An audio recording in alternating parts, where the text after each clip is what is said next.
Hi friends, I hope you're all doing well. I hope you're settling into your online learning life and life at home. Um, I can't believe it's already like past the middle of April. We're like flying through this. So I hope things are going well for you. We are going to jump into it right away today because we have a lot of things to cover. So we are going to be looking at all the changes to the AP exam, the rubric for the DBQ, all of the good stuff about your 5-document DBQ, strategies, note-taking strategies, open note strategies, all sorts of things. So just so you're aware, all of the things that I'm going to be talking about will be linked on Canvas, including the slideshow that I'll be using, which also has links all throughout it too. So hopefully everything will be pretty accessible and easy for you to find. That being said, let's get into it. Okay, before we get started, I want to show you a couple of things on our homepage that are super important that our school has asked me to alert you of, okay? First of all, there are the exam updates and the testing schedules, both posted here on Canvas. These are from our school, are specific to our school, so make sure you check through these. They have information and links to all of the College Board websites information as well. So as you can see, here is our exam. You can look and see all your other exams. There's also this document posted for you. It's instructions on how you're going to take the exam. I will go deeper into these things. But make sure you look and read through all of these tips, schedule, late testing schedule, all that good stuff. Everything is here and it's being updated as new information comes out. So make sure you have these bookmarked somewhere or make sure you know where they are, which is right here on your homepage. Okay, so now let's get into it. Uh-oh, I'm too far. Okay, this is our How to DBQ COVID 2020 style. Okay, so this is going to be extremely helpful in us figuring out how we are going to get the scores that we want on our DBQ, which is basically what the AP exam is. It's just a DBQ. So here is what we'll be going over today. The AP exam and details, things you can do, things you can't do, all that good stuff. DBQ changes and the rubric. We'll go through the rubric specifically together. DBQ strategies, so what you're going to do to get the points that you want on the test. And then review strategies and like some note-taking strategies, that kind of stuff. Okay, so the exam. Your exam is May 21st. Oh, that's literally less than a month away now because we are on the 22nd of April. It's at 11 o'clock in the morning for you guys, okay? The test will be online. You may type it or you may handwrite it and take a photo of it. You have the option there. And I'm going to talk to you maybe about some benefits of typing it. We'll get into that in a second. You will need to plan on logging in 30 minutes early, so that would mean at 10:30 a.m.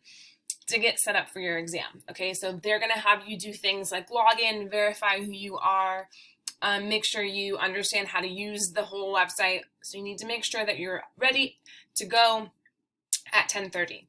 The AP College Board has also said that they're going to release some simulations of how to do all of this ahead of time. So in the 2 weeks prior to the exam, when those things come out, I will alert you of them. Okay, so it won't be the first time, hopefully, that you're trying this out when it comes time for like the test day. Something you need to do now is you need to double check your email and your phone number are correct on College Board, okay? If you haven't been getting emails from College Board as of recently, they've been sending out emails, so you need to make sure that you are checking. I'm going to move myself up because I feel like I'm going to be in the way. And then lastly, the exam will be 45 minutes with an additional 5 minutes to upload your essay, okay?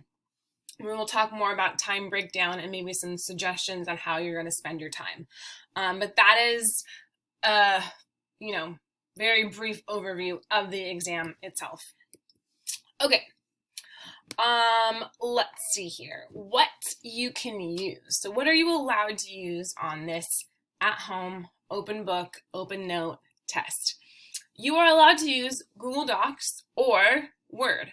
You can type your essay onto either of these platforms, and you can upload them, save them as like a file and upload them, or you can copy and paste your entire essay into their uploading platform. Either is fine. There was a webinar last week with Trevor Packer, who's like the main guy at College Board, and he said that they suggest that you do like a split screen deal where you have whatever you're typing on and then the prompt itself, and then when you're done, you can just copy your essay into their website. You can use spell check or something similar to that. You are allowed to have, some editing tools. This might be problematic if you use something like Grammarly. I feel like Grammarly you can get feedback on. I think that would take too much time anyway. So simple spell check on your Google Docs or whatever, that's allowed. Or if you have like simple Grammarly edits, those are fine. Books and notes. It is an open note, open book test.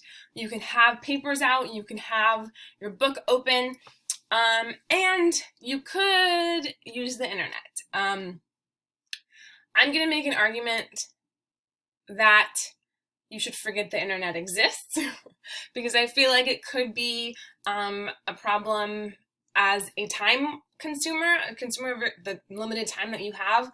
And also, it might be really easy to get into a place where you don't realize it, but it could be deemed as cheating with what you're doing. You could Google something and end up on a Reddit page, and Reddit is an interactive website where you can get feedback, and that could be considered cheating. So I'm going to say the internet with an asterisk next to it. And the last thing you can use is a printer. They've said that you can print out the prompt and the documents and annotate them by hand. The problem with that is another thing that takes a lot of time. So there are going to be other things that you can print out ahead of time that you can have available that will help you take notes and help you annotate your documents. If you are set on printing them out when the test starts, you can, but just know that it could take up some of your time if things don't go as planned. Okay, so what you cannot use. And I want to just emphasize really quickly, I don't see this being an issue at all with any of you, but because of the situation, the College Board has emphasized how strict they're going to be about cheating and how harsh the punishments are going to be for cheating. And so my biggest thing is just don't do it. The repercussions could be wild, and it's just not worth it. So that being said, you cannot use shared Google Docs. You cannot be working on a Google Doc with anybody else on it that could give input or that could edit, or where you could be working on the same essay. Those are things that they will be able to see and know. One of the things Trevor Packer has said is that they haven't told us all of the different things that are going to be in place to help you or to help them know that people are cheating, because it's such a secure system that they can't even tell us right now. But they've ensured us that they will know if you are doing things like this, okay? You can't use social media. You can't use interactive platforms. Like I said, Reddit would be a problem. And then you can't have like a tutor or somebody else in the room that's giving you input and helping you write your essay. And then you obviously can't have an imposter take your test for you. Those are all considered forms of cheating. Okay, so be aware of that. Know that. I don't think we'll have any issues. But yeah, those are the things you cannot use. Okay. New DBQ format versus old. So the new format, like I mentioned before, is online only. You can write it by hand if you choose to, or you can type it. It'll be 45 minutes to read and write with 5 minutes to upload your response. And then as opposed to before, where we had 7 documents, we now only have 5, okay? And with that change comes with a few changes to the rubric, which we will get to in a second, okay? So that's the new format. And then also the DBQ, the prompt itself, could come from units 1 through 6, which are the units that we got to while we were in school. And this is going to be from the time range of the year 1200 to 1901. Cool? Okay. Okay, the 5-document DBQ, the rubric, the big, shebang. So this is linked here for you, but I have it pulled up here, and we are going to go through this rubric together, okay? Let's see. First things first. 7 points to 10 points. All of the changes that have been made are in your advantage, in your favor. They are all going to be things that are going to help you get more points and score a higher score, I think. Because a lot of the points used to be all or nothing points, and now they're not, there's partial points, there's going to be a lot more strategy, I think, involved in how you get these points. However, all good things, okay? First 2 points are our context, our historical context, and our thesis. These 2 points have stayed exactly the same, okay? Context needs to be describing that broader historical context using 3 to 4 fact-rich sentences. I suggest talking about the years leading up to the prompt, but the College Board has said it could be years before, during, or after. Heimler has said also that he's really only seen it successfully done when talking about the years right before the prompt, okay? So you're kind of setting the stage with your context. Thesis, same as before, responds to the prompt with a historically defensible thesis or claim that establishes a line of reasoning. Remember, you want to make sure you're using buzzwords from the prompt and that you're including your 2 or 3 lines of reasoning or like paragraph topics in your thesis statement. Heimler makes an argument for his counter argument and then thesis. I'm going to tell you why I don't think that's the way to go on this, but I'll talk about that in a sec, okay? So context, thesis, same as before, same amount of points. We're good there. Okay, documents creates some wiggle room for you now. So the first way to get points for documents is going to be to address 2 documents. You can get 1 point for simply addressing 2 documents. This means you could simply explain 2 documents and you get a point, just 2, okay? Then if you take those same 2 documents and you actually use them to argue your thesis, you can get another point, okay? Then if you want the 3rd point for using the document, you would need to use 4 documents, okay? Let's backtrack a sec. We've talked about this before. We always said that you need to use 6. This is when we had our old DBQ. You need to use 6, so that means we use 7 just in case, right? So in this case, I would suggest if you're going to use just 2 documents, you use 3 just in case you get one wrong.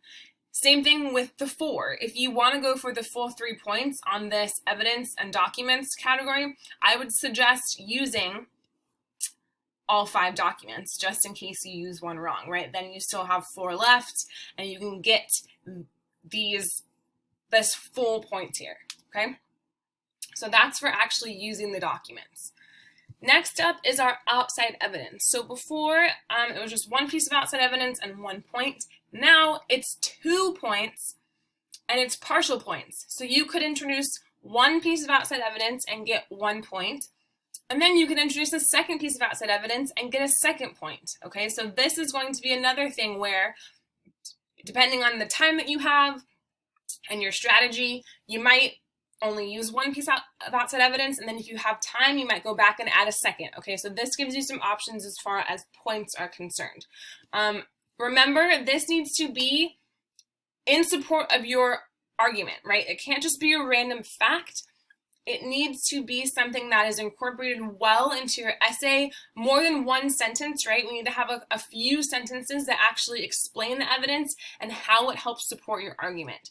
Very, very important. And I think especially because it's open note, I think there's going to be more emphasis on making sure that this outside evidence is done really well to get the points, okay? Okay. Next up, we have hipping. And this is another one where I think we're in a really good position now, because before you needed to hip 3 documents. Remember, you needed to do historical context, intended audience, purpose, or point of view, one of those letters, for 3 documents. Now, you only have to do one of those letters for 2 documents.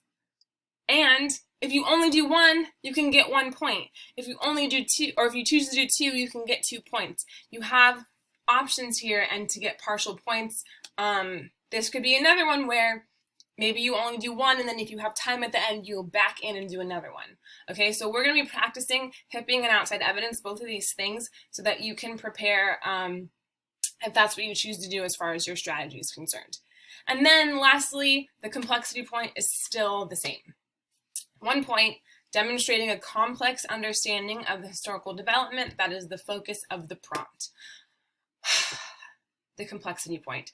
I'm going to make an argument that you should not even worry about this point. You could potentially do all the other things and get a 9 out of 10, which is a spectacular score, without worrying about complexity. Complexity, remember, is a holistic point that takes your entire essay into consideration. And so it could be a really huge time sucker to try to fit this in, and then maybe you don't end up doing these things right here, these things right here as well, okay? So hear me out on this one, and I'll talk about it again, but I don't know about the complexity point being something to focus on. Okay, this is just pure speculation. This is me guessing, but this is what I'm thinking your DBQ score will equate to as your AP exam score, okay? So a 9 out of 10, I'm thinking for sure is a 5. Possibly an 8, it depends. I've counted an 8. For sure, I think would be a 4 out of 5, okay? So 6 to an 8 would be a 4 out of 5. A 4 to a 5 would be a 3 on the AP exam. A 2 to a 3 would be a 2 on the AP exam.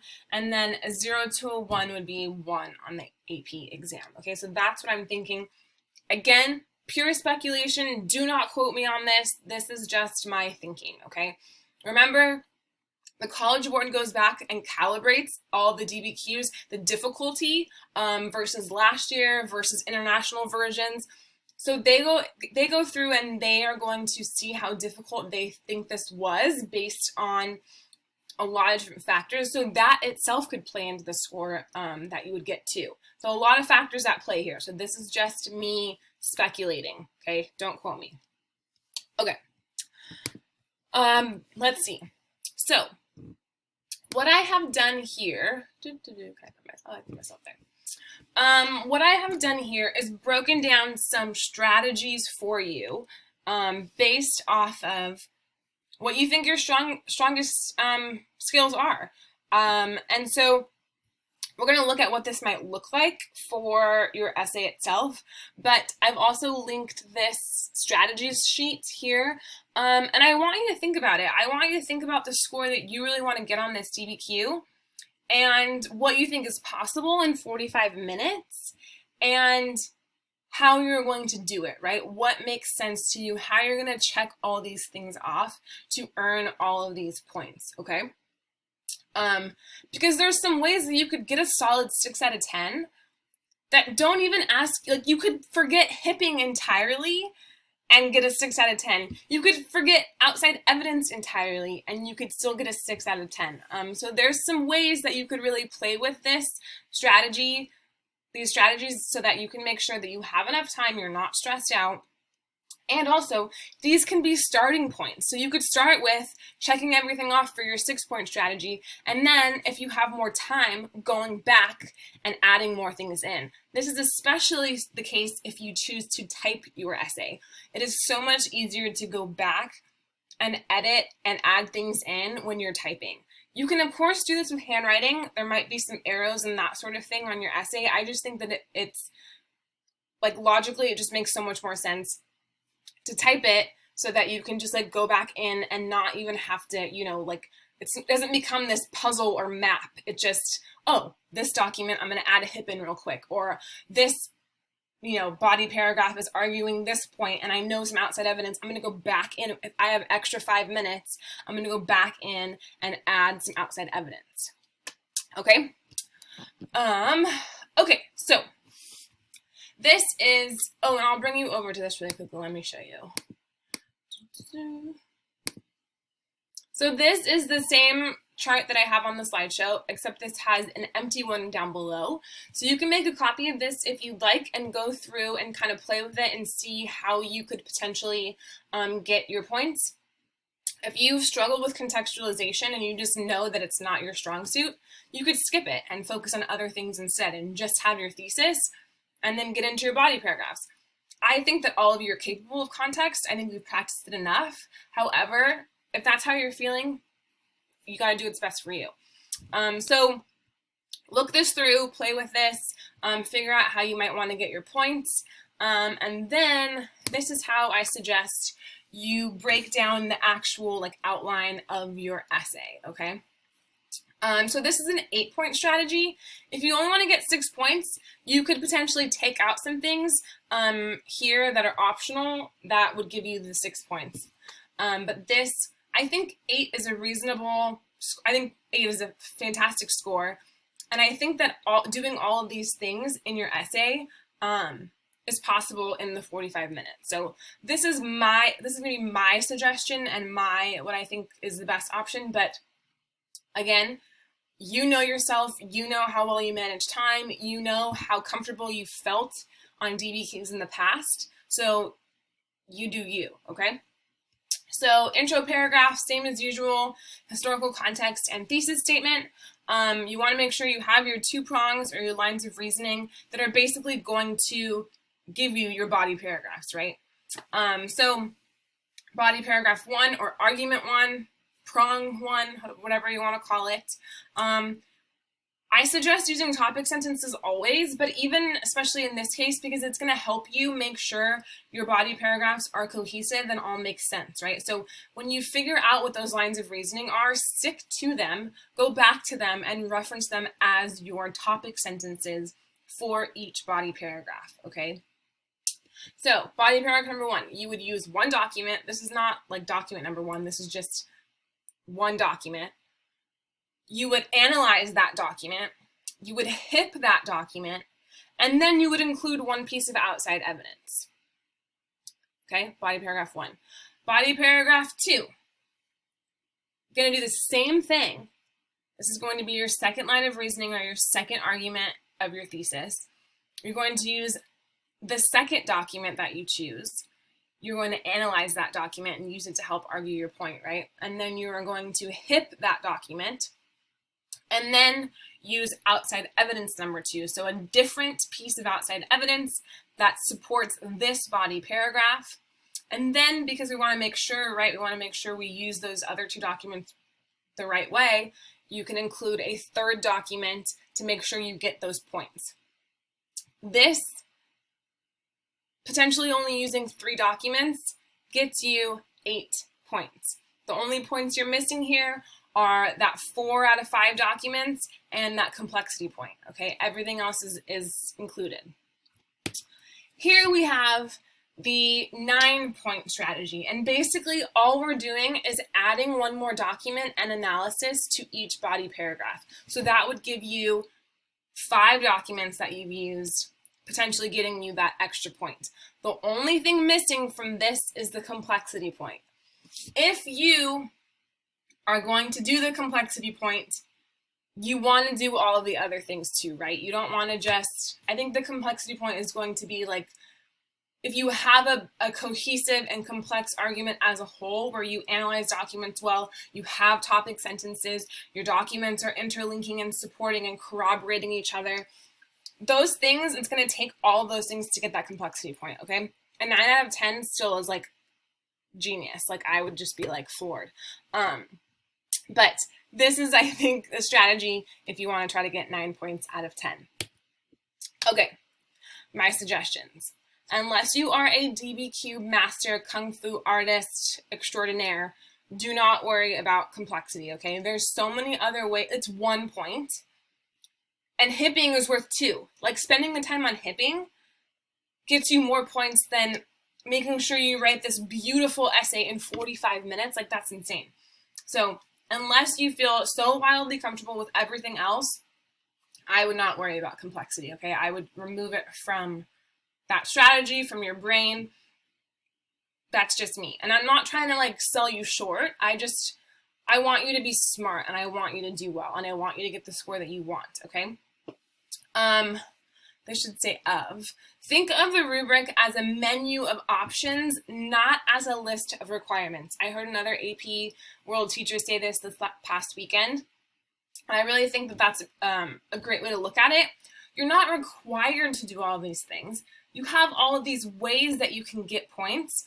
Choose the ones that work best for you. Choose the ones that you think you're the strongest at. It's a list of options. It's not a list of requirements, okay? Get the easy points first. So I'm going to show you in a second. Is it coming up? Yeah. I'm going to show you in a second some ways that you can make sure you get those easy points, and then go back and maybe add some of the harder or more time-consuming points. Do you need a conclusion? No. My suggestion to you is, one, use a conclusion if you don't feel like your thesis is very strong. But also, if you're typing, all you have to do is go back and edit your thesis. If you're handwriting, or if you don't want to do that, you could write a conclusion that restates your thesis just to make sure you get those thesis points. But also, I think if you're going to write a conclusion, the time would be way better spent to go back and make sure you hip that right, or add an extra piece of outside evidence just in case the other two weren't successful. I don't think that spending time on a conclusion is going to be worth it in this case. Next suggestion, this is an open notes test, right? You need to be organized. I think all of the unit worksheets that we will be doing that focus on large developments, large processes are going to be your best bet. You will be able to print all of those out, have them hard copy in front of you. You get your DBQ prompt, you know what time period it's from, you flip to that unit and you have that spice chart or, that information right there in front of you, and you could reference some things really quickly. I think that's going to be your best bet. What I would start doing now is going back in all of your notes from the semester and printing those out so you can have those too, and organizing them by time period and by unit. It is open note, and it is open book, and it is open internet, but Google could hurt you. Googling something could take you on this 5-minute long adventure that you don't have the time for. It can also take you to a website that you shouldn't be on. So I'm going to suggest, maybe if you need like a one-word Google, like, oh, I can't remember the name, I can't remember Zamindars, like what's that thing, whatever, that group of people, you can Google that, but I wouldn't try to go much further than that, okay? That's my suggestion to you. But like I said, last week's spice chart on units 1 and 2, this week's chart on unit 3, all of those things we're working towards compiling,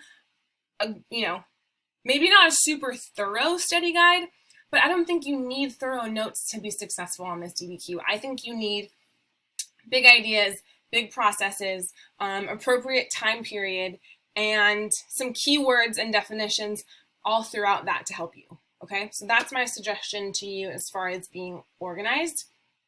But start organizing now. And let's see, what else? Okay, whew, I need to take a break.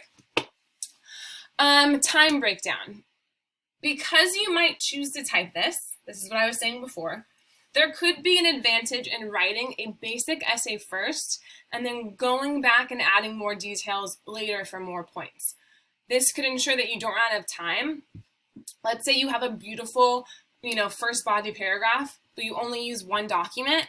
That loses you a lot of points. Whereas if you have this more basic essay and then you go back and add more details in, once you realize you have the time, that could help you get the points that you want, okay? So I didn't make this, another teacher did, but this is kind of what her idea was as for how you should break down the time.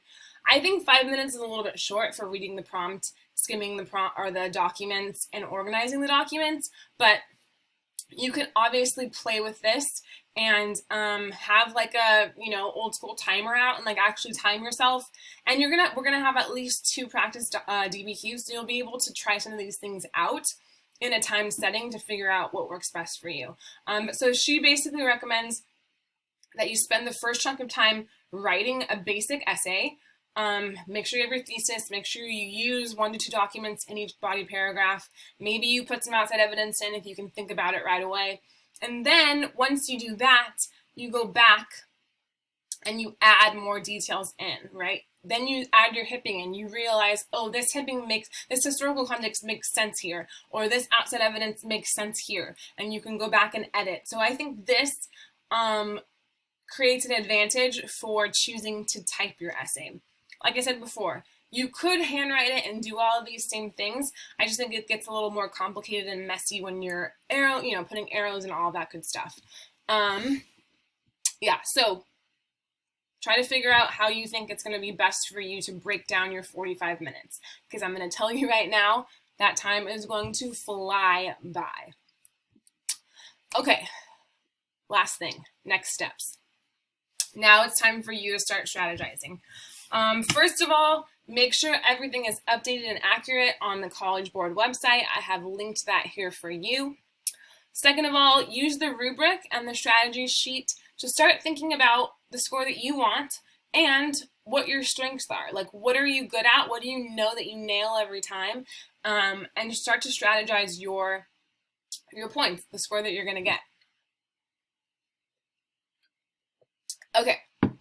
Next thing I posted for you to do is watch Heimler's video. So he posted, oh man,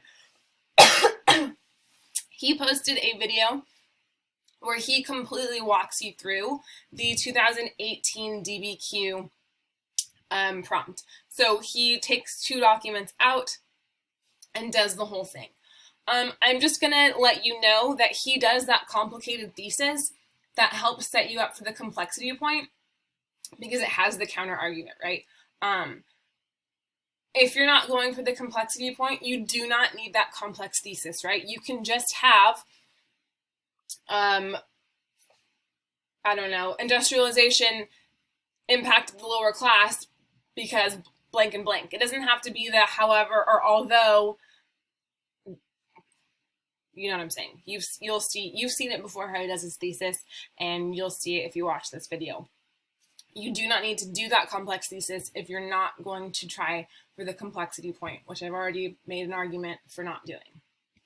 But he created a worksheet, and so I've linked that here if you want to follow along. And then he also, I've also linked the actual DBQ itself for you to follow along. So if you want, you can print both of those things out and watch the video with him and follow along with him during his practice session. I'll have our own worksheet for you to use, but for now, this is just his, okay? And then lastly, still have questions? I'm sure there are things I did not cover in this 34-minute long video. If you still have questions, make sure you post them on this discussion board. I created one just for the exam and the DBQ. There's a great chance that some other students have the same question as you, so I want to make it a discussion board so that everyone can see it and reference it, and I'll check it, you know, once a day or periodically, and make sure I can do the best to answer any of the questions that you still have. Okay, I think that's it. Ugh, that was like a complete brain dump, but I think we got this. I think I've told you this before. We've been practicing DBQs since September. I think that we are primed for this opportunity to succeed on the AP exam, and I believe in all of you. If you're stressed, don't be, but also do things to make sure that you're not stressed. Start being organized, start preparing, strategize, right? Do all of these things so that when the time comes in just under a month, you will be completely ready to completely kill this DBQ, because I know that you can, okay? That's all you have to do for today. You've heard me enough for, you know, I don't know, too long. I've made up for no class time. So I will see you all later. I will be on our Google Meet at 2 o'clock. on today, Wednesday. And if you have a conference appointment, I'll see you on Friday. I hope you have a great week.